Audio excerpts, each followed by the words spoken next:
Përshëndetje, jemi këtu me zotin Mustafa Kasadej, i cili është pedagog i historisë pranë Universitetit të Elbasanit, një qytetar Elbasanas, që do të diskutojmë një çështje në fakt që kohët e fundit është që na ka marrë vëmendje, por që kemi shumë pak informacion. Është ndërhyrja ose projekti BIT që Bashkia e Elbasanit ka prezantuar për të ndërhyrë në kalan e Elbasanit. Në fakt jemi në fazën që është zgjedhur një kompani, po themi nga Fondacioni Shqiptar Amerikan për Zhvillim, e cila do të bëjë një studim.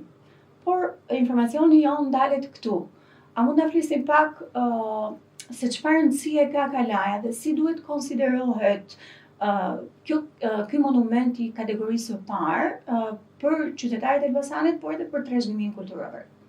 Përshëndetje Bardha dhe faleminderit për ftesën. Më vjen mirë që e nisë prezantimin jo vetëm si studius historisë apo pedagog, por edhe si qytetar Elbasanas, që do të thotë që kalaja e Elbasanit dhe jo vetëm kalaja e Elbasanit, por gjitha sitjet arkeologjike që qyteti jonë disponon, kanë një nivel ndjeshmërie të madhe tek unë si qytetar, por besoj edhe tek gjithë qytetarët e tjerë të Elbasanit dhe jo vetëm të Elbasanit, sepse këto janë pasuri kombëtare. Ajo çka mund të them për kalanë e Elbasanit është zanafilla e këtij qyteti lidhet me kalanë, që do të thotë kalaja e Elbasanit, qyteti i Elbasanit janë dy sinonime. Marrin jetë nga njëra tjetra. Nëse do t'i kthehemi në periudhave më të hershme, ndoshta për të qëndruar pak e koncentruar tek tema, po e nis nga momenti kur kalaja që ne shikojmë sot është në fazën e rindërtimit të saj, në periudhën e fazat fillestare të pushtimit osman, kur vetë Mehmeti II pushtu, në fakte historike të njohura tashmë gjërësisht nga besoj në gjithë qytetarët e Elbasanës, e rindërton kalanë e Elbasanit me një shpejtësi domethënë që sipas autorëve të kohës, kronikave osmane, arrin në një periudhë rekord për 30 ditë, kjo për shkak të kushteve dhe kontekstit historik në cilën ndodhet. Dhe padyshim që pas rindërtimit të mureve, banorët e parë të kalas do të jenë ushtarë perandërisë osmane, rreth 400 thonë dokumentacione, së bashku me një grup qytetarësh tjetër deportuar në formën e dhunës brenda mureve të kalas, të cilët të fillonin ato fazat e parë të civilizimit ose qytetërimit dhe më vonë me kalimin e dekadave do të shohim që numri i banorëve të kalas, pra aty ku merr jetë qyteti i Elbasanit, të paktën në këtë periudhë, pra është në rritje graduale, progresive, fillimisht në prezanton me 1500 banor, pastaj me 2300 banor, pastaj me 4500 banor, që do të thotë vetë studimi i kalas së Elbasanit nuk është tjetër veç edhe një tregues i mirëfill se si qyteti ka evoluar gjatë gjithë proceseve historike ose vijes kronologjike. Ajo që e identifikon Elbasanin është padyshim kalaja. Dhe në këto kushte, çdo gjë që lidhet me kalan është jo vetëm një problem i institucioneve, por besoj më shumë dhe i qytetarëve. Keni dëgjuar për këtë projekt që diskutohet tashmë që ka një kompani që do të realizojë një studim? Kam dëgjuar për shkak të institucionit ku punoj, që është universiteti, kemi pas një takim ose një ftesë, si më thënë, nga institucionet në momentin e parë kur kalaja e Elbasanit mori një okay para prap për rivitalizimin ose rijetëzimin e saj, por që nuk jam në terma konkret se çfarë do të ndodh me kalan, me rrugët e kalas, me banesat, me monumentet historike.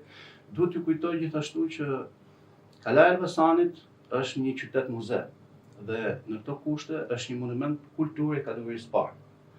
Dhe në raste të tilla kur institucioni gërshetohet me trashëgiminë kulturore ose të gjithë mekanizmet që ndodhen mes institucioneve dhe trashëgimisë kulturore, ka disa hapa ligjore të cilat duhen zbatuar me përpikmëri, sepse ajo çka mund të pasojë mund të jetë me efekte shumë pozitive, por edhe me efekte shumë negative.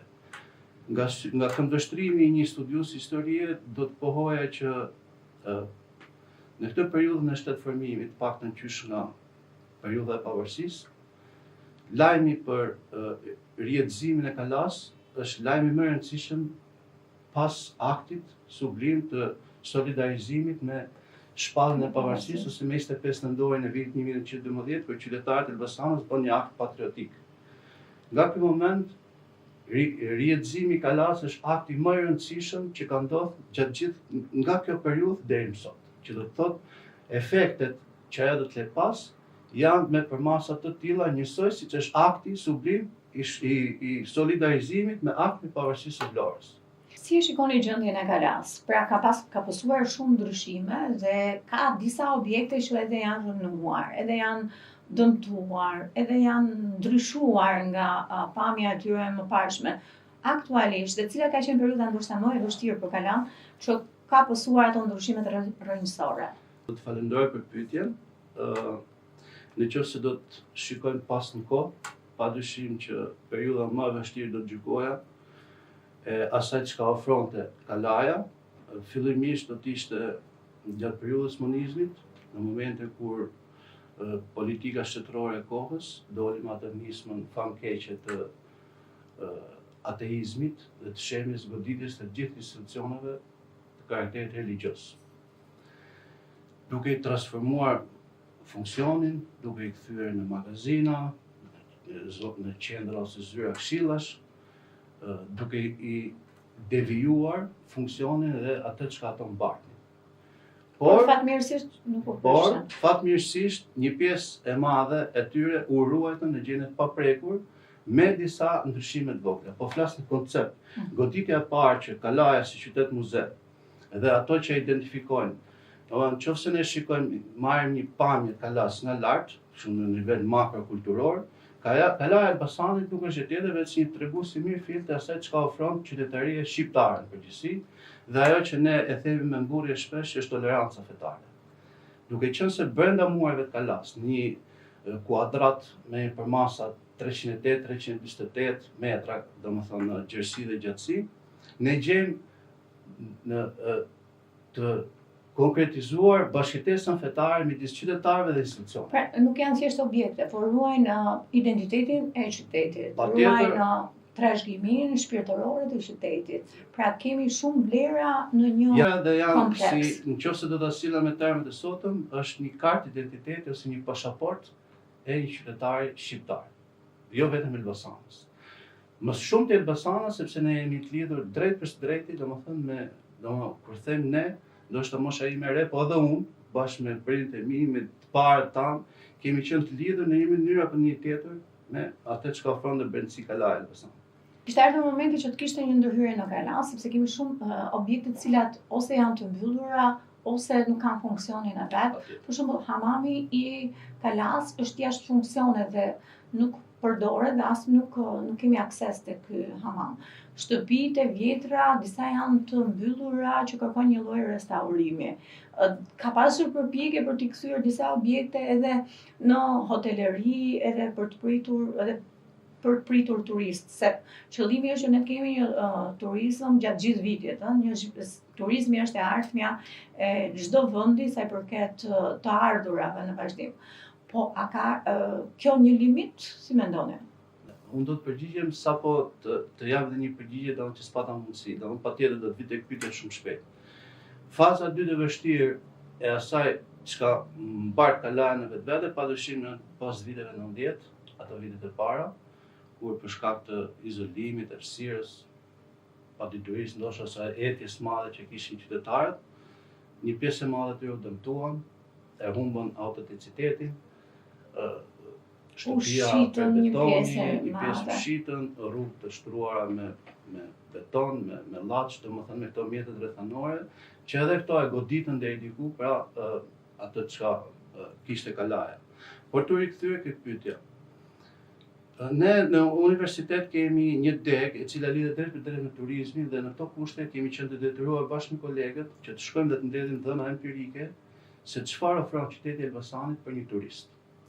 Dhe për fat keq ajo që kemi identifikuar është që deri tani ky qytet nuk mund të prezantojë një turist sedentar të qëndrueshëm, paktën disa ditor ose një ditor.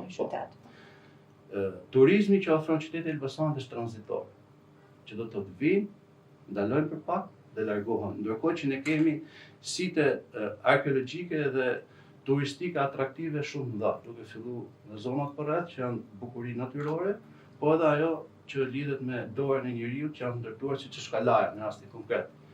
Dhe në këto kushte ndërhyrja në kala prandaj në cilësova si ngjarjen e dytë më të rëndësishme qysh nga periudha e pavarësisë, sepse është koha e duhur, ndoshta e vonuar, që kalaja e Elbasanit të marrë një tjetër formë, që do të thotë të mos jetë thjesht një proces kalimi midis atyre rrugicave të ngushta dhe kaq. Ajo do të ofrojë diçka më shumë. Duhet që të mos të bëjmë diçka të re, mjafton të marrim shembujt që kemi përreth, ndoshta edhe në Ballkan, ku kala të tilla ose qytete të tilla të vogla ofrojnë diçka më shumë për turistët, jo thjesht një shëtitje nëpër kaldrëme. Më ka qelluar shpesh bardha që të bëj guida nëpër qytet me të huaj, po edhe me studentë e mi. Dhe më vjen shumë keq që i gjithë minutazhi që duhet kalojnë nëpër kala është shumë i shkurtër, sepse ti shkon dhe përveç objekteve të kultit që i gjen të hapura, për fat keq janë të mbyllura disa monumente të tjera që mbartin vlera arsimore, arkitektonike. Unë do të kujtoj këtu që ne kemi shtëpitë korifejve qytetërimit të Elbasanit, Konstantin Kristoforidit, Lev Nosit, Aleksandrit Xhuvanit, të paktën në këtë aspekt. Ato duhet të jenë të hapura dhe duhet të bëhen pjesë organike e monumenteve guidës turistike, por jo vetëm brenda kalas, po edhe jashtë saj, siç është bazilika dhe shtëpia muze ose muzeu etnografik që kemi diku në qendër të qytetit të Elbasanit. Në fakt ka pasur ndërhyrje të tilla, ka pasur një restorant të shtëpisë Konstantin Kristoforidit, është folur për objektin e shtëpinë e Aleksandrit Xhuvanit dhe një ndërhyrje të muzeut etnografik. A nuk ishte momenti që ne të shikojmë që këto objekte t'i kthejmë në të vizitueshme?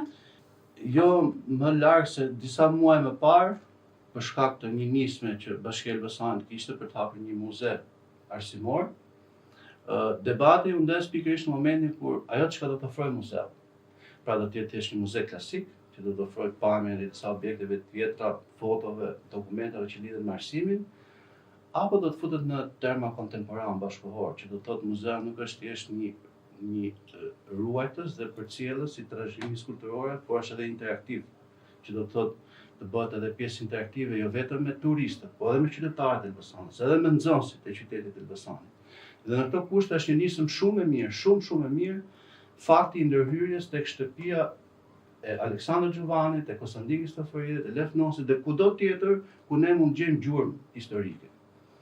Padyshim që institucionet duhet të kenë përgjegjësinë rreth parë morale, por edhe ligjore, që këto objekte, këto monumente historike, monumente kulture, të shndrohen jo vetëm në muzet hapura dhe të vdekura nga pikpamja e asaj që ofrojnë, por të jenë interaktiv me, si thua, njësoj si homologët e tyre në vendet e tjera të rajonit, që do të thotë me të gjitha ato elementet e rëndësishëm që mund të ofrojë një muze bashkëkohor.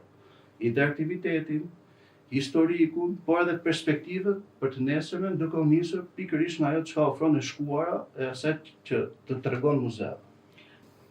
Shpresojmë që kjo kompani e cila është përzgjedhur lidhur me studimin, po themi, për hartimin e studimit për Kala. Ne kemi të tilla në fakt, shumë vite më parë, po themi një 20 vite më parë, një universitet i njohur italian ka bërë një studim të Kalas dhe e kemi një panoramë të situatës së Kalas, por që nuk u përdor kur ai studim.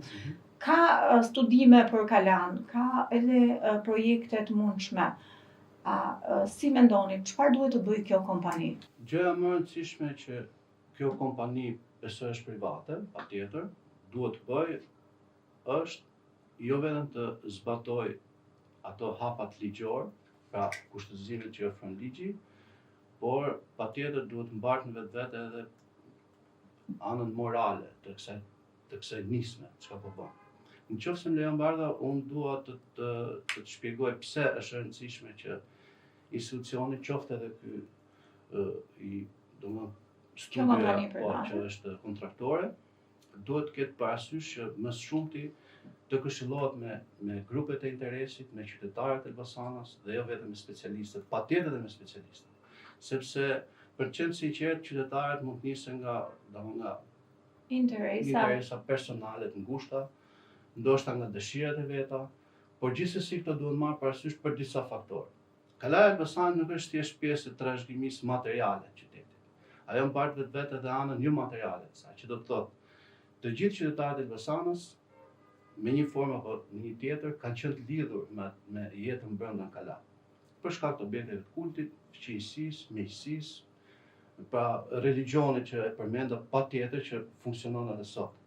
Dhe këta qytetarë duhet të jenë, si thua, ta ndjejnë veten bashkëautor me të gjitha kompanitë që do të japin një pamje të re Kalas, sepse kjo do të rrisë më së pari nivelin e përgjegjësisë të qytetarit. Do t'i bëjmë më të përgjegjshëm për atë çka Kalaja do të ofrojë nesër. Është gjithashtu e rëndësishme që qytetarët, kur them për qytetarët brenda Kalas, padyshim në mënyrë absolute duhet të jenë pjesë e çdo projekti, e çdo tavoline, e çdo prezantimi, sepse është përditshmëria e tyre. Unë në rastin e banorëve të Kalas jam absolut që duhet të jenë në çdo event kur prezantohet Kalaja do të jenë pjesëmarrës me mendimin e tyre. Por po flasim për qytetarët jashtë Kalas, për shkak të lidhjeve që kanë me Kalan. Nga ana tjetër janë qytetarët parë ato të cilët duhet ta perceptojnë atë çka do të ofrojë Kalaja, pra perspektivën e Kalas, dhe ky është një tregues shumë i mirë që vetë këta të parë do ta mbështesin Kalan. Domthonë do të bëhen pjesë e saj asaj që do të ofrojë Kalaja. Për Kalaja nuk mund të jetë një zonë muzeale e veçuar jashtë qytetit si një miq i huaj që qytetarët janë jashtë saj dhe thjesht i prezantohet një ditë ose i shpallet Kalaja e re. Është shumë e rëndësishme duke qenë se është pjesë organike e qytetit Kalaja, qytetarët e Elbasanës ta perceptojnë atë çka do të ndodhë me Kalaja. Pavarësisht mendimeve që mund të jenë jo profesionale, domethënë të natyrave të ndryshme ose nisur nga interesat personale. Nga ana tjetër kjo e përmend arritje nivelin e përgjegjshmërisë dhe në ruajtje. Pra, jo vetëm banorëve. Nëse bën pjesë, patjetër që ata. Nëse ti mua më bën pjesë të këtij projekti, duke ndjerë veten si të tillë, unë bëhem edhe në terma kështu popullor sebeb i mirë, domethënë që ta ruaj, domethënë atë çka nesër do të ofrojë Kalaja. Në fakt këto janë teoritë e ruajtjes së trashëgimisë kulturore dhe që besoj se i gjithë komuniteti duhet ta përqafojë këtë, nëse e bën pjesë. Por jemi në fazën kur është përzgjedhur një kompani që do të bëjë një studim, një projekt, dhe që nuk kemi më shumë informacion se kaq. Mendon se duhet të ketë faza të tjera të përfshirjes së publikut, sepse mungesa e informacionit më pas çon edhe në mos përqafimin e këtij projekti që mund të shkaktoj dëme të mëdha, por edhe mund të jetë shumë pozitiv për qytetin. Kur mora ftesën për këtë intervistë, mu desh që të futesha pak tek faqet, tek historiku i këtyre subjekteve, qoftë tek Fundacioni Shqiptar Amerikan i Zhvillimit, po ashtu edhe tek kompania arkitekturore që është ofruar për ta ndërmarrë të nisën. Ajo që më erdhi mirë është që gjeta tek shoqëria e parë, domethënë shoqëria shqiptare amerikane e zhvillimit, që ka ndërmarrë disa nisma dhe për fat mirë të suksesshme në këtë drejtim, siç është rasti i Pazarit Vjetër të Korçës, siç është rasti i Gjirokastrës, Pazari Gjirokastrës, dhe asaj çka ka zona e vjetër, po edhe në Vlorë. Dhe lutem dhe shpresoj që i njëjti sukses të ndodhë edhe në qytetin e Elbasanit. Për sa i përket kompanisë arkitekturore, unë besoj që kjo të mos mbetet thjesht në kuadrin e moralit, por edhe të penalitetit ligjor, që do të thotë besoj që ligji dhe institucionet dhe sidomos Bashkia dhe Ministria e Kulturës do të jenë shumë të ndjeshme në këtë drejtim. Pra, ky nuk është thjesht një lënie tërësisht në dorën e kësaj kompanie për atë çka ajo do të bëjë. Unë ngulmoj duke thënë që duhet me domosdoshmëri hapi i parë mes kryerjes punës dhe projektit duhet të jenë personalitete, jo persona, po personalitetet të cilët janë të mirë njohur në fushën trashëgimisë kulturore. Që të përfshihen. Patjetër që duhet përfshihen. Duhet përfshihen nga ana ligjore, me domosdoshmëri, do të jenë një pengesë, do të jenë një barrierë fortë. Për çdo projekt që ofron ky institucion privat, duhet të ketë me domosdoshmëri një barrierë, një mendim kualifikuar. Nga ana tjetër Ministria e Kulturës dhe domethënë ato drejtoritë e trashëgimisë duhet të jenë aktive në këtë drejtim. Sepse pasojat që mund të mbeten pas janë të parekuperueshme të paktën për një periudhë shumë gjatë. Domethënë Kalaja e Elbasanit ka një funksion multidimensional, religjioz, social, artistik, arkitektonik, arsimor, dhe në këto kushte ajo duhet të vazhdojë të përcjell tek qytetarët dhe tek gjithë vizitorët e saj të gjitha këto elemente që sapo përmenda. Dhe në këto kushte unë ndoshta jam jo profesionist për të dhënë një mendim të kualifikuar për sa i përket mënyrës së ndërtimit, por si një qytetar i zakonshëm do të preferoja që te kaldrami i rrugëve ose i rrugicave të gjeja kaldramin autentik. Tek muret e Kalas mos gjeja ato format moderne, nuk e di çfarë ofron ndërtimi Në sot. fakt, kemi shembullin e rrugës Egnatia, ose pjesë e rrugës Egnatia, e cila fillimisht është shtruar me një lloj kaldrëmi të caktuar që edhe ne nuk e kemi përqafuar në fillim kur është bërë kaldrëmi Egnatias. Nëse ju e mbani mend, ka qenë është diskutuar nëse do duhet ishte guri i lumit Shkumbin ose guri i Zaranikës, që ka qenë përdorur dikur në Kalan e Elbasanit, apo duhet ishte një gur që gdhendet, por që mund të ishte më i përshtatshëm për atë. Domethënë janë disa pikpyetje, ose duhet të ruhet ato rrugica tradicionale, të pasovatuara, apo duhet të jenë ato muret e sovatuara që kanë ardhur në një fazë të dytë. Pra, Kalaja ka shumë dilema. Të ndërhysh në trashëgiminë kulturore është gjëja më e vështirë e mundshme, dhe për këtë arsye ka dhe ligje që e ndalojnë këtë dhe shumë nga banorët e Kalas i kanë lënë shtëpitë e tyre dhe janë larguar nga Kalaja. Për këtë arsye. Por kjo është një kosto që një qytet duhet ta mbarti për të ruajtur një objekt sa më gjatë apo jo, në identitetin e vet. Unë jam koshient që transformimi i Kalas patjetër do shoqërohet me sakrifica në këtë drejtim. Sepse nuk mundet që të ruash autentike një gjë e cila pret të ofrojë bashkohore. Pra, një bujtim, një restorant të vogël, nuk e di domosdoshmë. Që do t'i ketë dhe kushtet moderne. Kushtet moderne patjetër. Problemi është e gjitha tek pamja e parë, domethënë në brendësi ndoshta ose pak në atë që kam parë, kam vizituar. Ka shembull sa duash jo vetëm në rajon, por edhe në Europë që në Europë, unë po rri këtu afër nesh, domethënë për të mos shku tek më e mira, tek mesatarja. Të paktën pamja e parë duhet të jetë patjetërsueshme. Sepse padyshim që transformimi i Kalas do të shoqërohet me sakrifica. Edhe historia do të sakrifikohet deri diku. Ajo që ne pretendojmë sot, edhe gjatë kësaj bisede që shpresojmë që të shkojë tek veshi dikujt që është përgjegjës në këtë drejtim, është që sakrifica e jon dhe Kalajsve dhe Kalas dhe Elbasanit dhe gjithë Shqipërisë të jetë sa më e vogël, ose të jetë një sakrificë në funksion të anëve pozitive ose efekteve pozitive. Pra jo thjesht për si një punë e bërë shkurt ose e bërë kështu domosdoshmë sipas mënyrës së dikujt. Patjetër që do ketë sakrificë, sepse është e pamundur që të ndërhysh ta rikthesh në termat e sotëm atë çka do të ofrojë, se presupozohet që të ofrojë diçka më shumë se sa një shëtitje brenda Kalas.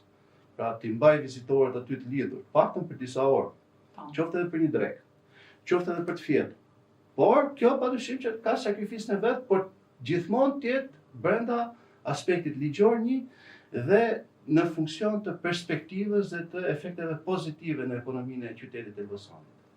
Unë shpresoj shumë që sesione informimi, dëgjesa publike, komunikim me qytetarët dhe me ekspertët, specialistët janë shumë të rëndësishme në këtë fazë. Shpresojmë që të na dëgjojnë dhe ta mendojnë këtë si një pjesë, sepse nëse bëjmë një dëm sot, nuk do ta rikuperojmë dot nesër. Jam besim plot që institucionet do reagojnë në këtë drejtim, sepse unë prapë e theksoj përstreti, është një ngjarje shumë e rëndësishme për qytetin e Elbasanit. Domethënë, nuk gjej dot nga momenti që Kalaja do të ofrojë atë që ne shpresojmë të ofrojë.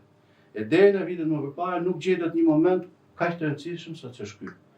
Dhe shumë mirë që jemi në kohë dhe i paraprim me modesti asaj çka dim domethënë nga profesioni nga puna, që institucionet të lëvizin dhe të lëvizin shpejt në mënyrë që të marrin mendimin e kualifikuar, mendimin qytetar, jo profesional, pra të gjitha kategoritë e njerëzve, dhe patjetër pastaj që do konkludojnë në formën më të mirë. Unë jam besim plot, por besimi deri tek veprimi janë një hapësirë që do ta shohim në kohë, ose do të realizohet.